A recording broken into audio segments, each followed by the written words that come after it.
We will continue talking about applications of electrolysis. The second application that I will talk about is the refining of copper. Okay. The process that takes place in refining or purification of copper is a little bit just like the electroplating.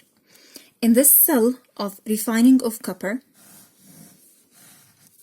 in the cell, as any other cell, we have two electrodes,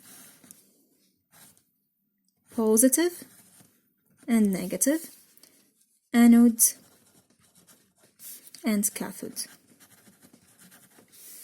And we have the electrolyte. Okay. In the refining of copper, as I said so, it just look like the electroplating. But in this cell, we just like we're electroplating a piece of copper with copper.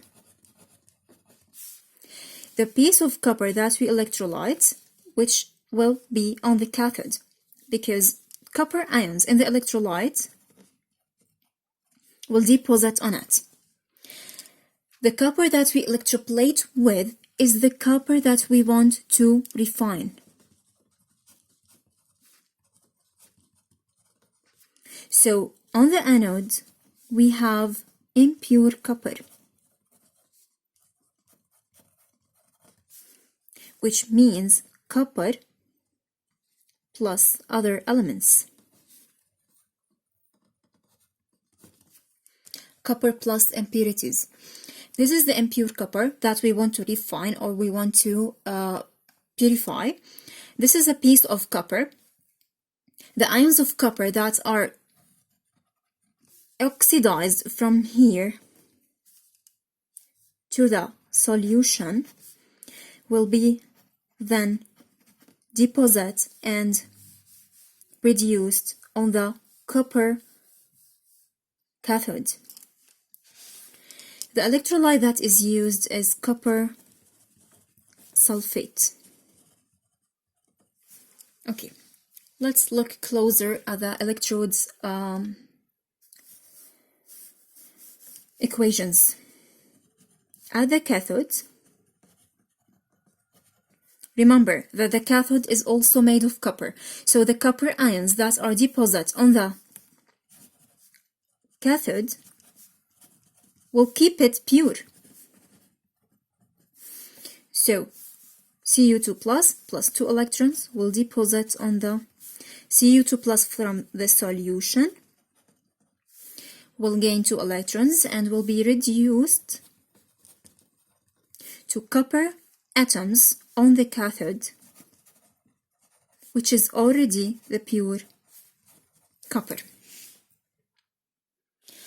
Now, as we saw in the electroplating, the anode is made up of the same element that we want to plate with. This is not only Cu, it's Cu with impurities. What will happen to the impurities we will tell later on. The Cu on the anode will be oxidized and lose 2 electrons. So oxidation from the anode, the copper at the anode will be oxidized and give copper ions for the solution. So we'll support the solution with more ions and we'll lose 2 electrons. Okay, the other impurities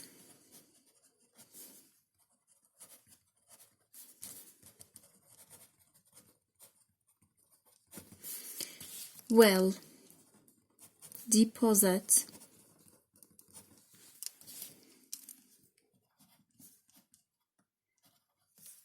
at the tank or the container and collected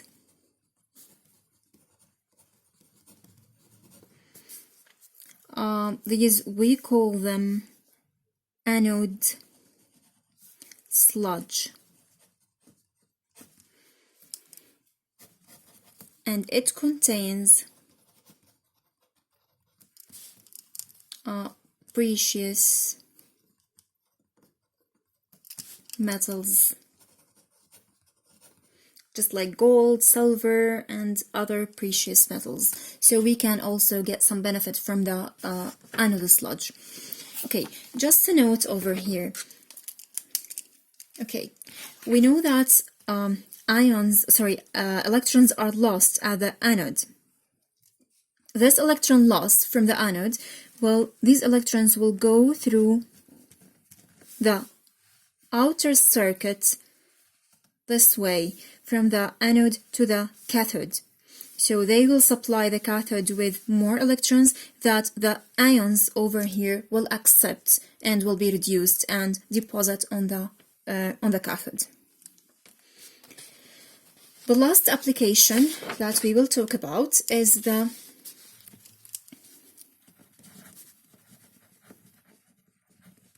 extraction of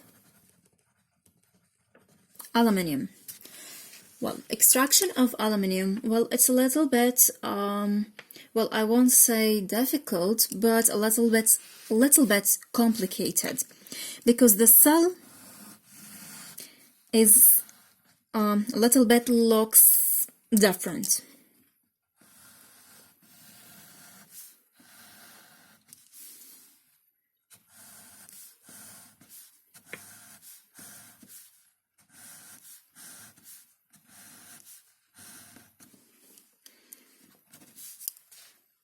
Okay, the container is a metal container which is coated with graphite, and we have graphite, blocks of graphite as well. These are the anodes, and this graphite is the cathode. So this is negative and this is positive. The cathode is negative, the anode is positive. The electrolyte that is used is aluminum oxide, but it is mixed with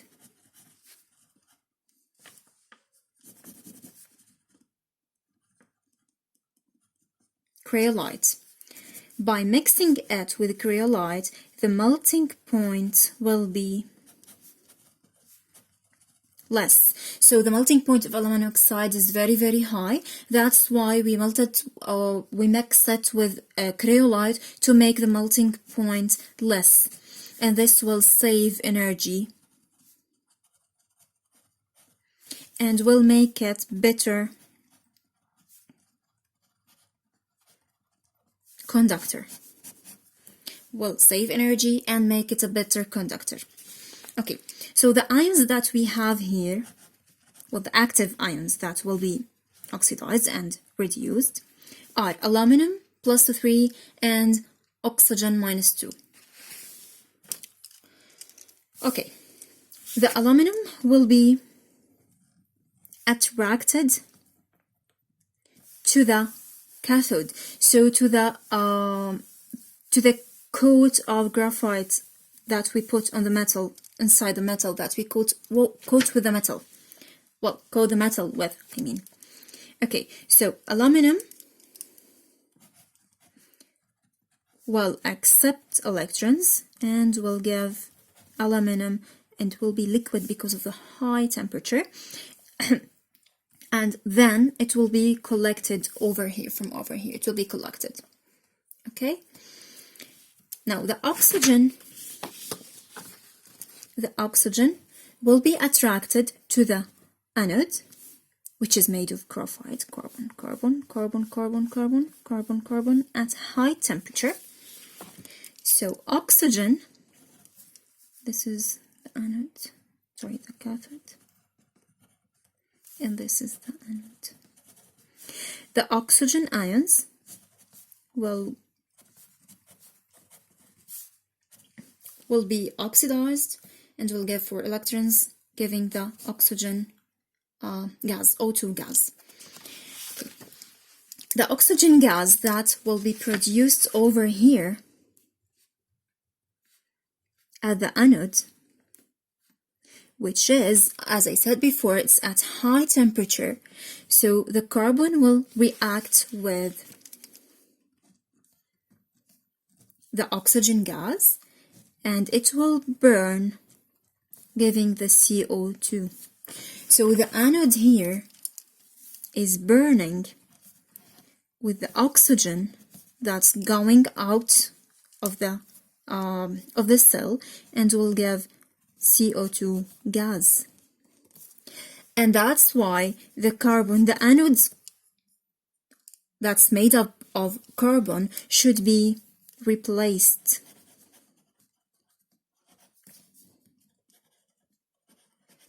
Regularly.